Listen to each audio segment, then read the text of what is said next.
ਹਾਂਜੀ ਪਿਆਰੇ ਵਿਦਿਆਰਥੀਓ, ਅੱਜ ਤੁਹਾਨੂੰ ਕਰਾ ਰਹੇ ਹੈਗੇ ਆ ਲੈਸਨ 12ਵਾਂ ਪਾਰਟ 2 ਇਲੈਕਟ੍ਰੀਸਿਟੀ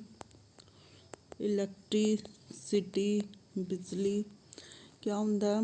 ਥੋੜਾ ਜਿਹਾ ਪਾਰਟ ਰਹਿ ਗਿਆ ਸੀਗਾ ਜੋ ਹੈ ਸਾਡਾ ਇਲੈਕਟ੍ਰੀਕਲ ਕਰੰਟ। ਕਿਸੇ ਤਾਰ ਚੋਂ ਹੈ, ਵਾਇਰ ਚੋਂ ਕਰੰਟ ਜਾ ਰਿਹਾ ਤਾਂ ਰਜਿਸਟੈਂਸ ਦੇ ਕਰਕੇ, ਠੀਕ ਹੈ, ਰੁਕਾਵਟ ਪੈਦਾ ਹੋਏਗੀ ਫਲੋ ਕਰਨ 'ਚ, ਜਿਸ ਦੇ ਕਰਕੇ ਤਾਰ ਕਿਆ ਹੋ ਜਾਏਗੀ, ਹੀਟ ਹੋ ਜਾਏਗੀ। ਠੀਕ ਹੈ, ਤਾਂ ਕਰਕੇ ਇਹਦਾ ਹੀਟਿੰਗ ਇਫੈਕਟ ਹੁੰਦਾ ਹੈਗਾ। ਜਿੱਥੇ ਕਿਸੇ ਵੀ ਕੋਈ ਤਾਰ ਹੈ ਜਿਹਦੇ ਵਿੱਚੋਂ ਕਰੰਟ ਜਾ ਰਿਹਾ ਤਾਂ ਉਹਦੇ ਰਜਿਸਟੈਂਸ ਦੇ ਕਰਕੇ, ਠੀਕ ਹੈ, ਇਲੈਕਟ੍ਰੋਨ ਦੇ ਫਲੋ 'ਚ ਰਜਿਸਟੈਂਸ ਪ੍ਰੋਡਿਊਸ ਹੋਏਗੀ, ਜਿਸ ਦੇ ਕਰਕੇ ਤਾਰ ਕੀ ਹੋ ਜਾਏਗੀ, ਹੀਟ ਹੋ ਜਾਏਗੀ। ਤਾਂ ਇਸ ਦਾ ਨੂੰ ਹੀਟਿੰਗ ਇਫੈਕਟ ਕਹਿੰਦੇ ਆ ਡਿਊ ਟੂ ਇਲੈਕਟ੍ਰੀਕਲ ਕਰੰਟ। ਇਸ ਚੀਜ਼ ਦੇ ਫਾਇਦੇ ਕੀ ਹੈ, ਜਿਵੇਂ ਪ੍ਰੈਸ ਹੋ ਗਈ, ਟੋਸਟਰ, ਹੀਟਰ, ਉਹਦੇ ਵਿੱਚ ਕੀ ਹੈ, ਇਹ ਸਾਨੂੰ ਗਰਮ ਕਰਨਾ ਕਿਸੇ ਵੀ ਚੀਜ਼ ਨੂੰ, ਤਾਂ ਇੱਦਾਂ ਅਸੀਂ ਇਹਦੀ ਯੂਜ਼ ਕਰ ਸਕਦੇ ਹਾਂ ਇਲੈਕਟ੍ਰੀਕਲ ਇਫੈਕਟ ਦੀ। ਆਇਰਨ ਹੈ, ਹੀਟਰ ਵਗੈਰਾ ਉਹਦੇ ਵਿੱਚ। ਕੱਲ੍ਹ ਅਸੀਂ ਫਾਰਮੂਲਾ ਕੀਤਾ ਸੀ ਪੋਟੈਂਸ਼ੀਅਲ ਦਾ, ਕਿਸੇ ਚਾਰਜ ਨੂੰ ਕਿਸੇ ਪੁਆਇੰਟ ਤੋਂ ਦੂਸਰੇ ਪੁਆਇੰਟ 'ਤੇ ਲੈ ਕੇ ਜਾਣ ਲਈ ਕੀਤਾ ਹੋਇਆ ਵਰਕ ਡਨ। ਠੀਕ ਹੈ, ਤਾਂ ਇੱਥੋਂ ਅਸੀਂ ਇਹਦੀ ਮਲਟੀਪਲਾਈ ਕਰੀਏ ਤਾਂ ਇਹ ਕੀ ਆ ਜਾਊਗਾ, ਵਰਕ ਡਨ ਕਿੰਨਾ ਆ ਜਾਊਗਾ, V/Q। ਵਰਕ ਕੀ ਹੁੰਦਾ, ਐਨਰਜੀ। ਠੀਕ ਹੈ, ਇਹਨੂੰ ਟਾਈਮ ਨਾਲ ਡਿਵਾਈਡ ਕਰੀਏ ਤਾਂ ਇਹ ਕੀ ਆ ਜਾਏਗੀ, ਪਾਵਰ। ਕਿਆ ਫਾਰਮੂਲਾ ਬਣ ਗਿਆ ਤੁਹਾਡਾ, ਵਰਕ ਕਿਆ ਹੈ, V/Q। ਠੀਕ ਹੈ, ਇਹਨੂੰ ਟਾਈਮ ਨਾਲ ਡਿਵਾਈਡ ਕਰੀਏ, ਜਿੰਨਾ ਵਰਕ ਹੋਏਗਾ ਉਨੀ ਐਨਰਜੀ ਹੋਏਗੀ, ਤਾਂ ਇਹ ਕੀ ਬਣ ਜਾਂਦਾ ਹੈਗਾ, P/E ਐਨਰਜੀ ਵਰਕ ਡਨ। ਠੀਕ, ਤਾਂ ਅਸੀਂ ਇੱਥੇ Q/T ਕਰਤਾ, ਮਤਲਬ ਇੱਥੇ ਵੈਲਿਊ ਪੁੱਟ ਕਰਤੀ। Q/T ਕਿਆ ਹੁੰਦਾ, I।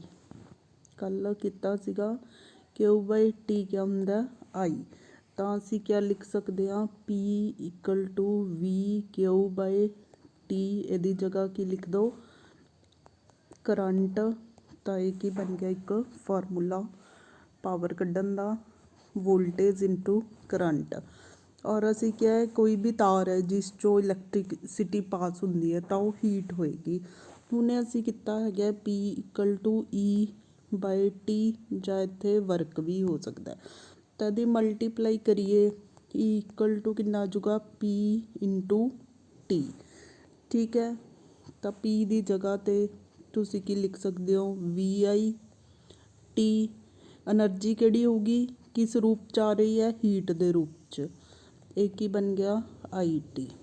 ਇੱਥੇ ਵੈਲਿਊ ਪੁੱਟ ਕਰੋ V ਦੀ, V = IR। ਠੀਕ ਹੈ, ਅਸੀਂ ਵੈਲਿਊ ਪੁੱਟ ਜਦੋਂ ਕੀਤੀ, H = VIT, VIT। ਇੱਥੇ V ਦੀ ਵੈਲਿਊ ਪੁੱਟ ਕੀਤੀ, IR × I ਅਤੇ T।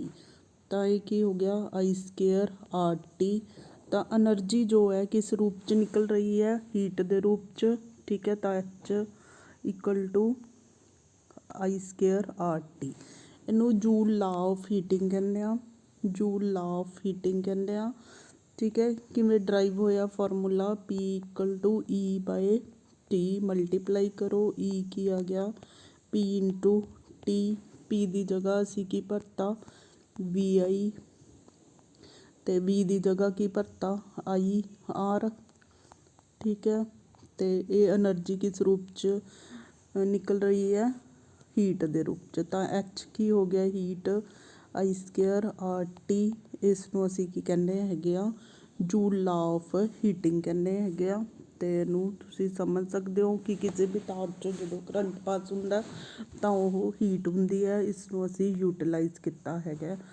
ਹੁਣ ਇਸ ਨਿਊਮੈਰੀਕਲ 'ਚ ਪਾਵਰ ਦਿੱਤੀ ਹੋਈ ਹੈ, ਵਾਟ ਲਿਖਿਆ ਤਾਂ ਪਾਵਰ ਹੈਗੇ। ਠੀਕ ਹੈ, ਵੋਲਟੇਜ ਕਿੰਨੀ ਹੈ, 220 ਵੋਲਟ। ਕਰੰਟ I ਕੱਢਣਾ ਹੈਗਾ, ਤਾਂ ਅਸੀਂ ਫਾਰਮੂਲਾ PVI।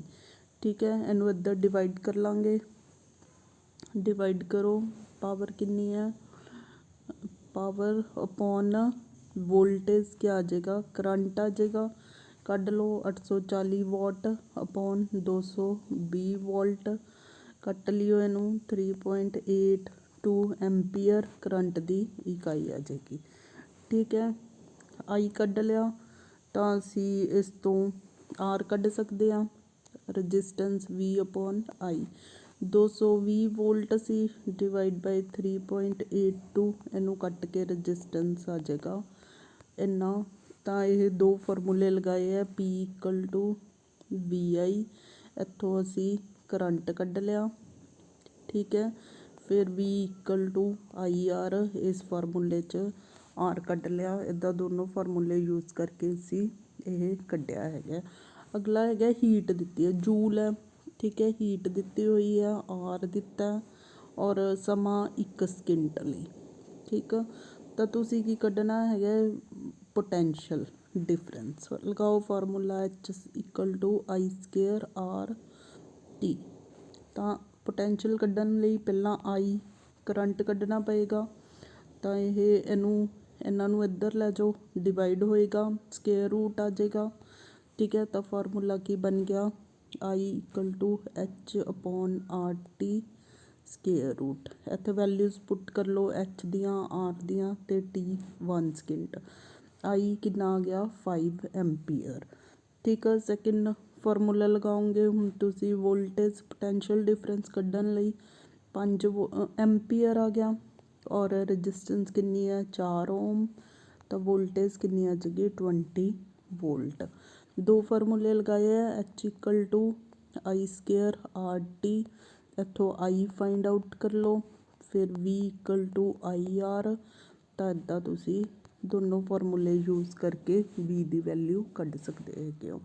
ਹੋਰ ਨੂਮੈਰੀਕਲਸ ਦੇਖੋ, ਔਰ ਕੁਐਸਚਨਸ ਦੇਖੋ। ਇੱਕ ਇਲੈਕਟ੍ਰੀਕਲ ਹੀਟਰ ਦੀ ਗਲੋ ਨਹੀਂ ਕਰਦੀ ਵਾਈਲ ਹੀਟਿੰਗ ਐਲੀਮੈਂਟ। ਹੀਟਰ ਹੈ, ਉਹਦੇ ਵਿੱਚ ਤਾਰ ਜਿਹੜੀ ਹੈਗੀ ਹੈ, ਜਿਵੇਂ ਬੱਲਬ ਦੀ ਤਾਰ ਤਾਂ ਗਲੋ ਕਰਦੀ ਹੈਗੀ ਹੈ, ਪਰ ਹੀਟਰ ਦੀ ਨਹੀਂ ਕਰੇਗੀ ਇਹ। ਇੱਕ ਤਾਂ ਇਹਦਾ ਮੈਲਟਿੰਗ ਪੁਆਇੰਟ ਕਿਆ ਹੁੰਦਾ, ਜ਼ਿਆਦਾ ਹੁੰਦਾ ਹੈ। ਹੀਟਰ ਵਗੈਰਾ ਵਾਲੀ ਦਾ ਮੈਲਟਿੰਗ ਪੁਆਇੰਟ ਜ਼ਿਆਦਾ ਹੁੰਦਾ ਹੈ, ਬਰਨ ਨਹੀਂ ਕਰੇਗੀ, ਇਹ ਸਿਰਫ ਹੀਟ ਹੋਏਗੀ ਜਦੋਂ ਇਹਦੇ ਵਿੱਚੋਂ ਟੈਂਪਰੇਚਰ, ਜਦੋਂ ਇਹਦੇ ਵਿੱਚੋਂ ਕਰੰਟ ਪਾਸ ਹੁੰਦਾ ਹੈ, ਇਟ ਓਨਲੀ ਹੀਟਿੰਗ। ਠੀਕ ਹੈ, ਅਤੇ ਇਹ ਗਲੋ ਨਹੀਂ ਕਰੇਗੀ। ਇਹਦਾ ਰੀਜ਼ਨ ਹੈਗਾ ਗਲੋ ਨਾ ਕਰਨਾ, ਕਿਉਂਕਿ ਇਹਦਾ ਮੈਲਟਿੰਗ ਪੁਆਇੰਟ ਜ਼ਿਆਦਾ ਹੋਏਗਾ। ਉਸ ਤੋਂ ਬਾਅਦ ਹੈਗਾ Q ਚਾਰਜ ਦਿੱਤਾ ਹੋਇਆ ਅਤੇ V ਦਿੱਤਾ ਹੋਇਆ ਹੈ ਨਾ। ਤੁਸੀਂ ਕਿਆ ਕੱਢਣਾ ਹੈਗਾ, ਹੀਟ, ਵਟ ਹੀਟ ਜਨਰੇਟਡ ਇਨ 1 ਆਰ। T ਦਿੱਤਾ ਹੈਗਾ 1 ਘੰਟਾ। ਠੀਕ ਹੈ, ਤਾਂ ਹੀਟ ਦਾ ਫਾਰਮੂਲਾ ਅਸੀਂ ਕੀ ਲਗਾਇਆ ਹੈਗਾ, V = W/Q ਸੀਗਾ, ਇਹਨਾਂ ਦੀ ਮਲਟੀਪਲਾਈ ਕੀਤੀ। ਦੁਬਾਰਾ ਦੇਖ ਲਓ, H = I²RT। ਠੀਕ ਹੈ, I ਦੀ ਜਗ੍ਹਾ ਕੀ ਲਾਵਾਂਗੇ, Q/T। ਇੱਦਾਂ ਕਰਕੇ 1 ਮਿੰਟ, ਇਹ ਸਵਾਲ ਆਪਾਂ ਥੋੜ੍ਹੀ ਦੇਰ ਠਹਿਰ ਕੇ ਕਰਦੇ ਹਾਂ। ਕੈਲਕੂਲੇਟ ਆਹ ਵਾਲਾ ਦੇਖੋ, R I ਅਤੇ T ਇਹਦੇ ਵਿੱਚ ਲਗਾਓ, I²RT ਸਾਰਾ ਕੁਛ ਦਿੱਤਾ, ਮਲਟੀਪਲਾਈ ਕਰ ਲਓਗੇ। ਠੀਕ ਹੈ, ਕਿਆ ਬਣ ਗਿਆ, H = I²RT। H ਕਿੰਨੀ ਹੈ, 5 ਦਾ ਸਕੇਅਰ 25, 20 ਅਤੇ 30 ਸਕਿੰਟ, 600 ਅਤੇ ਆਨਸਰ ਆ ਜਾਏਗਾ। ਮਲਟੀਪਲਾਈ ਕਰਕੇ ਜੂਲ 'ਚ ਆਨਸਰ ਆ ਜਾਏਗਾ। ਠੀਕ ਹੈ, ਇਹਨੂੰ ਮਲਟੀਪਲਾਈ ਕਰ ਲਿਓ। ਪ੍ਰੈਕਟੀਕਲ ਐਪਲੀਕੇਸ਼ਨ ਕੀ ਹੈ, ਹੀਟਿੰਗ ਇਫੈਕਟ ਦੀ, ਇਹੀ ਜੂਲ ਦੇ ਹੀਟਿੰਗ ਇਫੈਕਟ ਦੀ। Electrical kettle, oven, iron, toaster, ਇਹਨਾਂ ਦੇ ਵਿੱਚ ਗਰਮ ਕਰਨ ਲਈ। ਠੀਕ ਹੈ, ਇਹਨੂੰ ਐਜ਼ ਏ ਫਿਲਾਮੈਂਟ ਦੇ ਤੌਰ 'ਤੇ ਅਸੀਂ ਕੋਈ ਵੀ ਮੈਟਲ ਨੂੰ ਯੂਜ਼ ਕਰਦੇ ਹੈਗੇ ਹਾਂ। ਕਿਹੜੀਆਂ ਮੈਟਲਸ, ਜਿਵੇਂ ਅਲਮੀਨੀਅਮ, ਕਾਪਰ, ਆਇਰਨ, ਲੈਡ ਵਗੈਰਾ, ਇਹਨਾਂ ਦੇ ਮੈਲਟਿੰਗ ਪੁਆਇੰਟ ਓਲਾਈਜ਼ ਜਾਂ ਓਲਾਈਜ਼। ਠੀਕ ਹੈ, ਇਹਨਾਂ ਦੇ ਮੈਲਟਿੰਗ ਪੁਆਇੰਟ ਕਿਆ ਹੁੰਦੇ ਆ, ਜ਼ਿਆਦਾ ਹੁੰਦੇ ਆ। ਇਸ ਪੈਰੇ 'ਚ ਤੁਹਾਨੂੰ ਫਿਊਜ਼ ਦੇ ਬਾਰੇ ਦੱਸਿਆ। ਜੋ ਫਿਊਜ਼ ਹੈ, ਇੱਕ ਇੱਦਾਂ ਦੀ ਤਾਰ ਹੁੰਦੀ ਹੈ ਪੋਰਸਲੀਨ ਦੇ, ਠੀਕ ਹੈ, ਵਿੱਚ। ਇਹ ਜਿਹੜੀ ਤਾਰ ਹੈ, ਇਹ ਘੱਟ ਮੈਲਟਿੰਗ ਪੁਆਇੰਟ ਵਾਲੀ ਹੋਏਗੀ ਅਤੇ ਜਿਸ 'ਚੋਂ ਜਦੋਂ ਕਰੰਟ ਫਲੋ ਕਰਦਾ ਹੈਗਾ, ਠੀਕ ਹੈ, ਅਗਰ ਜ਼ਿਆਦਾ ਕਰੰਟ ਆ ਰਿਹਾ ਤਾਂ ਇਹ ਕੀ ਹੈ, ਲੋ ਮੈਲਟਿੰਗ ਪੁਆਇੰਟ ਵਾਲੀ ਹੋਣ ਕਰਕੇ ਇਹ ਪਿਘਲ ਜਾਏਗੀ। ਤਾਂ ਸਰਕਟ ਟੁੱਟ ਜਾਂਦਾ ਹੈ। ਇੱਦਾਂ ਸਾਡੇ ਇਲੈਕਟ੍ਰੀਕਲ ਅਪਲਾਈਂਸਿਸ ਜੋ ਹੈ ਜ਼ਿਆਦਾ ਓਵਰਲੋਡ ਆਨ ਕਰਕੇ ਬਚ ਜਾਂਦੇ ਆ ਡਿਊ ਟੂ ਫਿਊਜ਼। ਫਿਊਜ਼ ਦੇ ਵਿੱਚ ਕਿਆ ਹੁੰਦੀ ਹੈ, ਲੋ ਮੈਲਟਿੰਗ ਪੁਆਇੰਟ ਵਾਲੀ, ਠੀਕ ਹੈ, ਜਿਹਦੀ ਰਜਿਸਟੈਂਸ ਜ਼ਿਆਦਾ ਹੋਵੇ, ਤਾਂ ਇੱਦਾਂ ਦੀ ਤਾਰ ਯੂਜ਼ ਕੀਤੀ ਜਾਂਦੀ ਹੈਗੀ ਹੈ, ਜਿਹਦੇ ਕਰਕੇ ਇਹ ਲੋ ਮੈਲਟਿੰਗ ਪੁਆਇੰਟ ਦੀ ਹੋਣ ਕਰਕੇ ਤਾਰ ਕੀ ਹੋ ਜਾਏਗੀ, ਪਿਘਲ ਜਾਏਗੀ, ਠੀਕ ਹੈ। ਤਾਂ ਇਹ ਜਿਵੇਂ ਕਾਪਰ, ਅਲਮੀਨੀਅਮ, ਲੈਡ ਵਗੈਰਾ ਦੀ ਬਣੀ ਹੁੰਦੀ ਹੈ। ਇਸ ਤਾਰ ਦਾ ਟੈਂਪਰੇਚਰ ਮੈਲਟਿੰਗ ਪੁਆਇੰਟ ਘੱਟ ਹੁੰਦਾ ਹੈ, ਪਿਘਲ ਜਾਏਗੀ, ਤਾਂ ਇੱਦਾਂ ਸਾਡਾ ਇਲੈਕਟ੍ਰੀਕਲ ਸਰਕਟ ਬਚ ਜਾਂਦਾ ਹੈਗਾ। ਅੱਗੇ ਹੋਰ ਡੈਰੀਵੇਟਿਵ ਫਾਰਮੂਲੇਜ਼ ਹੈਗੇ ਆ, ਜਿਵੇਂ ਇੱਥੇ P=VI ਦਿੱਤਾ, V ਦੀ ਵੈਲਿਊ ਪੁੱਟ ਕਰ ਲਓ ਓਮ ਲਾ ਅਕੋਰਡਿੰਗ IR, ਠੀਕ ਹੈ। ਤਾਂ ਇਹ P ਕੀ ਬਣ ਜਾਏਗਾ, I² R। ਇਹ ਵੀ ਫਾਰਮੂਲਾ ਹੋ ਸਕਦਾ, 3 ਕੁਆਂਟੀਟੀਜ਼ ਹੈ, 2 ਪਤਾ ਹੋਣਗੀਆਂ, 1 ਕੱਢਣੀ ਹੋਏਗੀ। ਜਾਂ ਫਾਰਮੂਲਾ ਕੀ ਹੈ, P=VI। ਅਸੀਂ ਇੱਥੇ I ਦੀ ਵੈਲਿਊ ਪੁੱਟ ਕਰੀਏ ਅਕੋਰਡਿੰਗ ਟੂ ਓਮ ਲਾ, ਠੀਕ ਹੈ, ਤਾਂ I ਕੀ ਆ ਗਿਆ, V/R। ਇੱਥੇ I ਦੀ ਵੈਲਿਊ ਪੁੱਟ ਕਰੋ ਤਾਂ ×V/R, ਤਾਂ ਇਹ ਕੀ ਬਣ ਜਾਏਗਾ, V² R। ਇੱਕ ਦੂਜੇ 'ਚ ਭਰਨ 'ਤੇ ਹੈਗੀਆਂ ਵੈਲਿਊਜ਼। ਹੁਣ ਯੂਨਿਟ ਪਾਵਰ ਦੀਆਂ ਕਿਆ ਆ ਗਈਆਂ, ਇਹਦੀ ਕਿੰਨੀ ਹੁੰਦੀ ਹੈ, ਵੋਲਟ, ਇਹਦੀ ×ਐਂਪੀਅਰ, ਤਾਂ ਪਾਵਰ ਦੀਆਂ ਯੂਨਿਟਸ ਕਿਆ ਹੋਣਗੀਆਂ, ਵਾਟ, ਠੀਕ ਹੈ। 1 ਵੋਲਟ ਜਦੋਂ ਕਰੰਟ ਓਪਰੇਟ ਹੁੰਦਾ ਤਾਂ ਪੋਟੈਂਸ਼ੀਅਲ ਡਿਫਰੈਂਸ 1 ਹੋਵੇ। 1 ਕਿਲੋਵਾਟ ਆਰ ਤੁਹਾਨੂੰ ਦੱਸਿਆ ਸੀ, ਜੋ ਸਾਡੀ ਘਰਾਂ 'ਚ ਯੂਨਿਟਸ ਆਉਂਦੀ ਆ ਕਿਲੋਵਾਟ ਆਰ 'ਚ। 1 ਕਿਲੋਵਾਟ 'ਚ ਕਿੰਨੇ ਵਾਟ ਹੁੰਦੇ ਆ, 1000 ਵਾਟ। 1 ਘੰਟੇ 'ਚ 3600 ਸਕਿੰਟ, ਠੀਕ ਹੈ। ਮਲਟੀਪਲਾਈ ਕਰਨ 'ਤੇ ਔਰ ਸਾਇੰਟੀਫਿਕ ਫਾਰਮ 'ਚ ਲਿਖਣ 'ਤੇ ਇੰਨੇ ਜੂਲ ਆ ਜੂਗੀ, ਕਿੰਨੀ ਊਰਜਾ ਖਪਤ ਹੋਈ। ਊਰਜਾ ਦਾ ਮੀਨਸ ਇਲੈਕਟ੍ਰੀਕਲ ਐਨਰਜੀ ਕਿੰਨੀ ਖਪਤ ਹੋਈ। ਤਾਂ ਸਿੰਪਲ ਜਿਹਾ ਨੂਮੈਰੀਕਲ ਹੈਗਾ, V ਦੀ ਵੈਲਿਊ ਦਿੱਤੀ ਹੈ I, ਤਾਂ ਪਾਵਰ ਕੱਢ ਸਕਦੇ ਹੋ, V×I 220 ਗੁਣਾ ਮਲਟੀਪਲਾਈ ਬਾਏ 50 ਐਂਪੀਅਰ ਜੂਲ ਵਾਟ 'ਚ ਆਂਸਰ ਆਏਗਾ, ਕਿਉਂਕਿ ਉਹਨਾਂ ਨੇ ਪਾਵਰ ਪੁੱਛੀ ਹੋਈ ਹੈ। ਇੱਕ ਫਰਿੱਜ ਹੈ ਜਿਹਦੀ ਪਾਵਰ ਇੰਨੀ ਹੈ, ਇੰਨੇ ਟਾਈਮ ਲਈ ਚੱਲਦੀ ਹੈ, 30 ਦਿਨ ਚੱਲ ਰਹੀ ਹੈ। ਇੱਕ ਦਿਨ 'ਚ 8 ਘੰਟੇ ਅਤੇ ਟੋਟਲ 30 ਦਿਨ, ਇੰਨਾ ਖਰਚਾ ਆ ਰਿਹਾ, ਤਾਂ ਉਹਦਾ ਖਰਚਾ ਪਤਾ ਕਰੋ ਕਿੰਨਾ ਕੁ ਟੋਟਲ ਖਰਚਾ ਆਊਗਾ, ਠੀਕ ਹੈ। ਤਾਂ ਪਾਵਰ ਨੂੰ ਅਸੀਂ ਸਮੇਂ ਦੇ ਨਾਲ ਗੁਣਾ ਕਰਤਾ, 8 ਘੰਟੇ ×30 ਕਿੰਨੇ, ਇੰਨੇ ਵਾਟ ਆਰ ਆ ਗਏ, ਠੀਕ ਹੈ। ਅਤੇ ਇਹਨੂੰ 1000 'ਤੇ ਡਿਵਾਈਡ ਕਰੋਗੇ ਤੁਸੀਂ ਤਾਂ ਇਹ ਕਿੰਨੇ ਆ ਜਾਣਗੇ, ਕਿਲੋਵਾਟ ਆਰ। ਅਤੇ ਇਹਨੂੰ ਜਿੰਨਾ ਖਰਚਾ ਸੀਗਾ ਕਿੰਨਾ, 3 ਰੁਪਏ ਪਰ ਕਿਲੋਵਾਟ ਆਰ ਨਾਲ ਮਲਟੀਪਲਾਈ ਕਰ ਦੋਗੇ, ਉਹ ਕੀ ਆ ਜਾਏਗਾ, ਆਂਸਰ ਆ ਜਾਏਗਾ। What determine the rate at which energy is deliver by current. Energy by, ਤਾਂ ਇਹਨੂੰ ਕੀ ਕਵਾਂਗੇ, ਪਾਵਰ ਕਵਾਂਗੇ, ਠੀਕ ਹੈ। ਅਗਲਾ ਹੈਗਾ I ਦਿੱਤਾ, V ਦਿੱਤਾ, T ਦਿੱਤਾ, ਪਾਵਰ ਕੱਢਣੀ ਹੈਗੀ ਹੈ VI। ਪਾਵਰ ਕੰਜ਼ਿਊਮਡ ਇਨ ਐਨਰਜੀ ਕੰਜ਼ਿਊਮਡ ਇਨ H=I² RT, V=IR। ਇੱਦਾਂ R ਕੱਢ ਲਓ, ਠੀਕ ਹੈ। ਇਹ ਵਾਲਾ ਫਾਰਮੂਲਾ ਲਾ ਕੇ ਪਹਿਲਾਂ R ਕੱਢ ਲਓ, ਫਿਰ I ਪਤਾ, R ਪਤਾ ਲੱਗ ਜੂਗੀ, ਅਤੇ T 2 ਘੰਟੇ ਦਿੱਤਾ ਹੋਇਆ, 2 ਘੰਟੇ ਨੂੰ ਸਕਿੰਟਾਂ 'ਚ ਬਦਲ ਲਿਓ, ਠੀਕ ਹੈ। R ਦੀ ਵੈਲਿਊ ਪੁੱਟ ਕਰਕੇ ਹੀਟ ਕੱਢ ਸਕਦੇ ਹੋ। ਤਾਂ ਇਹ ਦੋਨੋਂ ਫਾਰਮੂਲੇ ਲਗਾ ਕੇ ਤੁਸੀਂ ਇਹ ਨੂਮੈਰੀਕਲ ਕੱਢ ਸਕਦੇ ਹੋ। ਔਰ ਐਮੀਟਰ ਨੂੰ ਅਸੀਂ ਕਾਸ ਚਲਾਉਂਦੇ ਹਾਂ, ਸੀਰੀਜ਼ 'ਚ। ਐਮੀਟਰ ਨੂੰ ਸੀਰੀਜ਼ 'ਚ ਲਗਾਇਆ ਜਾਂਦਾ, ਅਤੇ ਵੋਲਟ ਮੀਟਰ ਨੂੰ ਪੈਰਲਲ ਲਗਾਉਂਦੇ ਹਾਂ, ਠੀਕ ਹੈ। ਸਿੰਪਲ ਜਿਹੇ ਹੈਗੇ ਆ, ਕੁਐਸਚਨ ਕਰੋ। ਇੱਕ ਤਾਰ ਹੈ R ਰਜਿਸਟੈਂਸ ਦੀ, ਇਹਨੂੰ ਛੋਟੇ ਛੋਟੇ 5 ਟੁਕੜਿਆਂ 'ਚ ਕੱਟ ਲਿਆ, ਤਾਂ ਉਹਦਾ ਪ੍ਰਤੀਰੋਧ ਕਿੰਨਾ ਹੋ ਜਾਏਗਾ। ਤਾਂ ਜੇ ਅਗਰ ਅਸੀਂ ਇਹਨਾਂ ਨੂੰ ਸੀਰੀਜ਼ 'ਚ ਲਗਾਇਆ ਤਾਂ ਇਹਨਾਂ ਦਾ ਟੋਟਲ ਪ੍ਰਤੀਰੋਧ ਕਿੰਨਾ ਹੋਏਗਾ, 25, ठीक है। पहला कितना सी आर सी, हुण कितना आ गया 5R, तो 1/5 हो जाएगा। एक दा बोल रहे हैं। पावर किहड़ा फार्मूला नहीं हैगा। देखो P = VI, एक तो यह फार्मूला सी, V की वैल्यू पुट की इत्थे IR × I, तो I²R, ये वाला फार्मूला हैगा, ठीक है। आ भी हैगा, तो सैकेंडली ये भी हैगा। किहड़ा नहीं हैगा, ये आंसर नहीं बन रहा हैगा। वोल्टेज दिती है, पावर दिती है, तो an electrical bulb when it is operated, voltage घटाती तो यदी पावर भी घटेगी, ठीक है।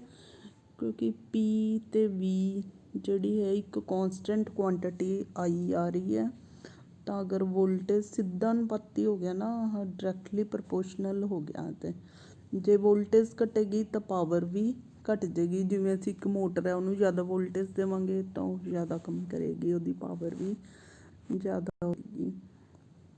Same material, equal length, equal diameter are first connected in series and then in parallel across the potential. जो सीरीज़ है, सीरीज च रजिस्टेंस क्या है, ज़्यादा होएगी, पैरेलल च क्या है, घट होएगी, ठीक है। Would be the to conducting, बाद च देखते हैं बेटा थोड़ा। How is the volt meter connected to, इनू वोल्ट मीटर नू असी क्या लाने आ, पैरेलल च लाने आ। 5th क्वेश्चन का आंसर हैगा, ठीक है। डायामीटर दिता मिलीमीटर च, रजिस्टिविटी रो की वैल्यू दी हुई है, होर क्या दिता है, इस R दिता।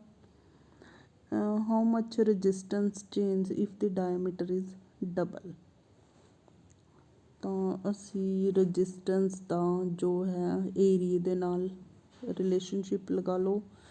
रजिस्टेंस जिहड़ा है 1/πr², ठीक है। तो इत्थे की आ जाऊगा 1/πd/2 दा स्केयर आ जाएगा। डायमीटर दिता ना, तो करके इतना किया है। 0.5 मिलीमीटर नो तुसी मीटर च चेंज करोगे, ठीक है, /2 करोगे, तो R दिता इदा करके थोड़ा जिहा सवाल कट लोगे। उस तो बाद ग्राफ प्लॉट करोगे, the value of I and VR in the given in the table. Plot a graph, इत्थे V लोगे, इधर क्या लोगे I, 1.63 इदा करके, ठीक है। स्केल बना लोगे, इधर भी 1 2 3 4, ठीक है। 1.6 है, 3.4 है, फिर 6.7 है। अगर ग्राफ स्ट्रेट लाइन आ रहा है तो तुहाडा यह की है, ओम लॉ नू वैलिड है। उस तो बाद V दिती है,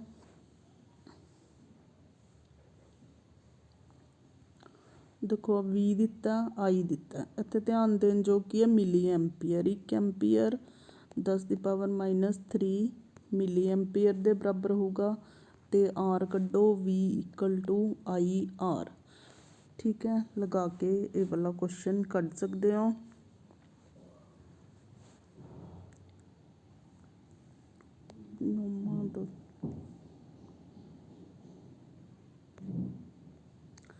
बाकी असी थोड़ी देर बाद, how many 176 are required to carry N,